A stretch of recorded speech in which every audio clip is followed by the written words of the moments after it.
इनके डीएनए में नाथूराम गोडसे है, इनके डीएनए में सावरकर है, जो गोरे अंग्रेजों की दलाली और मुखबरी करते थे।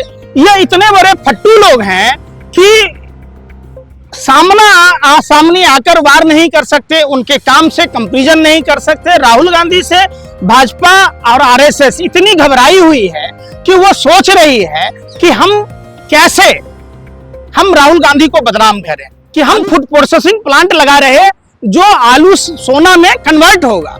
जब वो राहुल गांधी जी अपनी सभा के दौरान प्रधानमंत्री से वो सवाल पूछा कि आलू सोना कब बनेगा, तो भाजपा आईटी सेल ने उल्टा उन पर थोप दिया। जिस टीम का कैप्टन ही मदारी हो, उस टीम में आप जानते हैं कोई सांप का खेल दिखाता, कोई तोता का दिखाता, कोई कबूतर का दिखाता, कोई कुछ दिखाता। ये वही लोग हैं।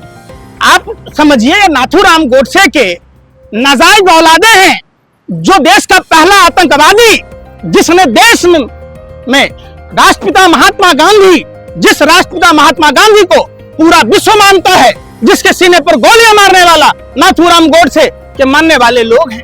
रवनीत सिंह बिट्टू बच्चा था, छोटा सा बच्चा था, अपने बाप के दादाओं के गोद में जब था, वो भूल गए बेन सिंह जी को, और भूल गया वो बिट्टू।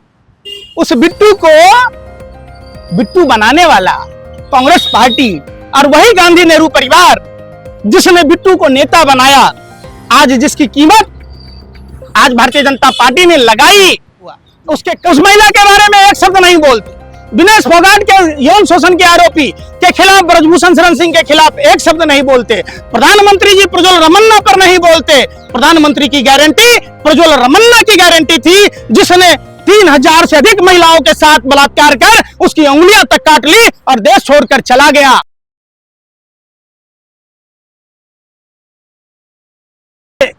क्या होता है कि जब आदमी नर्वस होता है, मानसिक दिवालियापन का शिकार होता है, खींच में वो अनर्गल बयान देता है। आप देखते होंगे, आप सब सामाजिक आदमी हैं, जब आप देखते होंगे कि जो आदमी हताश और निराश हो जाता है, वो दूसरों पर अनर्गल बयान करता है, हम हत्या कर देंगे, हम जला देंगे, हम ये कर देंगे।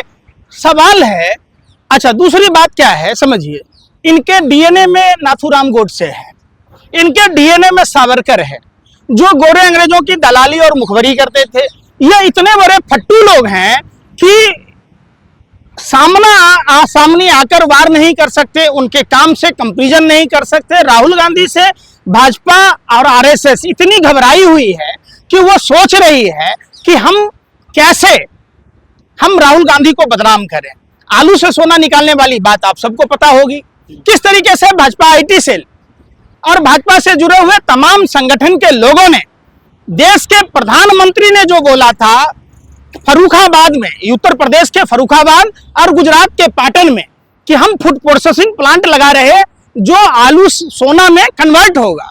जब वो राहुल गांधी जी अपनी सभा के दौरान प्रधानमंत्री से वो सवाल पूछा कि आलू सोना कब बनेगा, तो भाजपा आईटी सेल ने उल्टा उन पर थोप दिया। लेकिन जो राहुल गांधी के खिलाफ छवि भाजपा आरएसएस के लोगों ने बनाई थी, दुष्प्रचार किया था, वो सब बेनकाब हो गया जब राहुल गांधी जी भारत जोड़ो यात्रा के दौरान किसानों से, तमाम देश की आवाम से, मजदूरों से, छात्र नौजवानों से, कामगारों से, श्रमिकों से मिलते रहे। भारत जोड़ो न्याय यात्रा और उनके उसमें निखार लाने का काम किया। उसके बाद हद तो तब हो गई जब राहुल गांधी जी देश के अग्निवीर के युवाओं से मिलने लगे, जब वो मोटर मैकेनिकों से मिलने लगे, जब वो ट्रक चालकों से मिलने लगे, जब वो बस चालकों से मिलने लगे, जब वो कूलियों से मिलने लगे, जब वो लोको पायलटों से मिलकर उनके दुख दर्द को समझा, और लोकतंत्र के मंदिर में जब उन्होंने सवाल करना शुरू किया, तो भाजपा इतनी हताश और निराश हो गई कि इनका तमाम नेता राहुल गांधी पर ही आक्षेप करता रहा। कह रहे जवान काटने पर 11 लाख रुपए का इनाम मिलेगा। 11 लाख पहले देखा है वो संजय गायकवाड़? देखने को तो भ्रष्टाचार का। आप समझिए, लोकतंत्र में किसी भी नेता के जीव काटने की बात अगर कोई करता है, और प्रधानमंत्री जो कहते हैं चाल चरित्र चेहरा की बात, उस प्रधानमंत्री को, गृह मंत्री को शर्म नहीं आती है? क्या गृह मंत्री इस पर कार्रवाई नहीं कर सकता है? अरे वो राहुल गांधी बब्बर शेर हैं, वो डरने वाले नहीं है। जिनके नेहरू जी की माताजी आजादी की लड़ाई में थी, नेहरू जी की पत्नी आजादी की लड़ाई में थी, खुद नेहरू जी 11 बार जेल गए। और तो और जो इंदिरा गांधी ने पाकिस्तान का भूगोल बदल दिया, जिस इंदिरा गांधी ने अपने सीने पर 36 गोलियां खाई, जिस राजीव गांधी के चिथड़े होते राहुल गांधी जी ने देखा है, जिस परिवार का 3-3 पीढ़ी देश के लिए सर्वोच्च निछावर कर दिया हो, उसकी चौथी पीढ़ी क्या डरेगी, बताओ आप। इसलिए तो कहा जा रहा है सुधर जाए राहुल गांधी ने तो उनका जो वही हाल होगा जो उनकी दादी का हुआ है। नहीं भाई, देखिए जानबूझकर बयान दिया गया है। वो भाजपा में क्या है, प्रज्ञा सिंह ठाकुर, ब्रजभूषण शरण सिंह, कंगना, तमाम ऐसे लोग हैं जो आप सर्कस देखते हैं, जी। और सर्कस में अलग अलग तरह का जानवर है। आपका बच्चे कभी जिद करें कि नहीं हमको सर्कस घुमा लाओ, आप कहीं मत जाना, भाजपा के मुख्यालय चले जाना, वहां हर तरह के मिलेंगे। ये मोदी नहीं मदारी है, झूठ बोलने की इनको पैदाइशी बीमारी है। जिस टीम का कैप्टन ही मदारी हो, उस टीम में आप जानते हैं कोई सांप का खेल दिखाता, कोई तोता का दिखाता, कोई कबूतर का दिखाता, कोई कुछ दिखाता। ये वही लोग हैं। आप समझिए नाथूराम गोडसे के नाजायज औलादे हैं, जो देश का पहला आतंकवादी, जिसने देश में राष्ट्रपिता महात्मा गांधी, जिस राष्ट्रपिता महात्मा गांधी को पूरा विश्व मानता है, जिसके सीने पर गोलियां मारने वाला नाथूराम गोडसे के मानने वाले लोग हैं। तो आदमी अगर वो परिवार अगर अपनी शहादत से डरता, अपने ऊपर हुए जुल्म से डरता, तो आज तक देश की सेवा न कर रहा होता। बीजेपी के एक नेता है बिट्टू, उन्होंने कहा कि 1 नंबर का आतंकवादी राहुल गांधी है। रवनीत सिंह बिट्टू बच्चा था, छोटा सा बच्चा था, अपने बाप के दादाओं के गोद में जब था, वो भूल गए बेन सिंह जी को, और भूल गया वो बिट्टू। उस बिट्टू को बिट्टू बनाने वाला कांग्रेस पार्टी और वही गांधी नेहरू परिवार, जिसने बिट्टू को नेता बनाया, आज जिसकी कीमत आज भारतीय जनता पार्टी ने लगाई, उसके कई पुरखों की कांग्रेस के प्रति जो वफादारी थी, उसकी कीमत लगाई, राज्यसभा में भेजा, मंत्री दिया, और वो मंत्री पद के लालसा में वो अनर्गल बयान देते। राहुल गांधी दूसरे देशों में जाकर भारत की बदनामी क्यों करा रहे हैं? ये कौन सी बात बयान हो गई, आप भूल गए? भाइयों बहनों मित्रों, मेरा तो दुर्भाग्य है मैं भारत में जन्म लिया। वो विश्व के अलग अलग देशों में जाकर बोलने वाला कौन सा प्राणी था, आप भूल गए वो बात? अरे सौभाग्य की बात है कि हम भारत भूमि पर जन्म लिया। आप कहते दुर्भाग्य है, अरे आपका सौभाग्य है। इसी भारत भूमि पर जन्म लेने के कारण आप कई बार विधायक बने, आप मुख्यमंत्री बने, आप प्रधानमंत्री बने, देश ने आपको सांसद चुना, तब प्रधानमंत्री बने। आप दुर्भाग्य कैसे कह सकते हैं? तो जिस आदमी की मानसिकता पाकिस्तान में बिरयानी खाने की हो, जिस पार्टी के नेताओं की मानसिकता जिन्ना के मजार पर चादर चढ़ाने की हो, जो पाकिस्तान की कंपनियों से चंदा खाता हो, जो पाकिस्तान से अपने लिए साल लेता हो, जो पाकिस्तान डे पर बधाई देता हो, तो वैसे नेताओं की बातों का क्या करें आप? पंकज जी क्यों कहा जा रहा है, राहुल गांधी को टारगेट क्यों किया जा रहा है, क्या लग रहा है? देखिए, सांच बोले सो आँच खाए, झूठा जगपतिया है। प्रधानमंत्री जी झूठ बोलकर दुनिया को गुमराह करने की कोशिश करते हैं। पूरा भारत ही नहीं, पूरा विश्व प्रधानमंत्री की बातों पर हंसी उड़ाता है।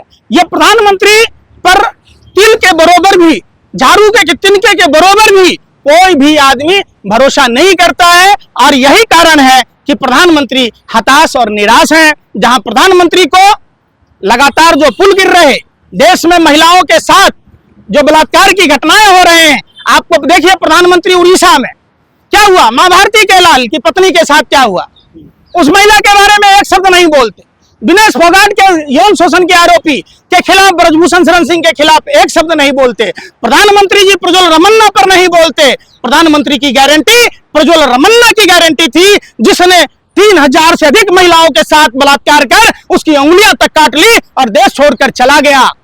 प्रधानमंत्री की गारंटी देश के भगोड़ों के साथ है। प्रधानमंत्री की गारंटी देश में नफरती चिंटुओं के साथ है। प्रधानमंत्री की गारंटी देश के उन भ्रष्टाचारियों के साथ है। पुल गिरे तो गिरे, गोरे अंग्रेजों के समय बना हुआ पुल आज तक नहीं गिरा, और प्रधानमंत्री के कार्यकाल में बना हुआ पुल, जिस प्रधानमंत्री ने उद्घाटन करने के बाद ही वो पुल भरभरा के गिर जाता है। जिस पोर्टलैंड सीमेंट का जीवन 99 साल का है, वो 99 दिन नहीं चल पाता है, और प्रधानमंत्री कहते act of God, act of fraud. क्या है एक्ट ऑफ गॉड?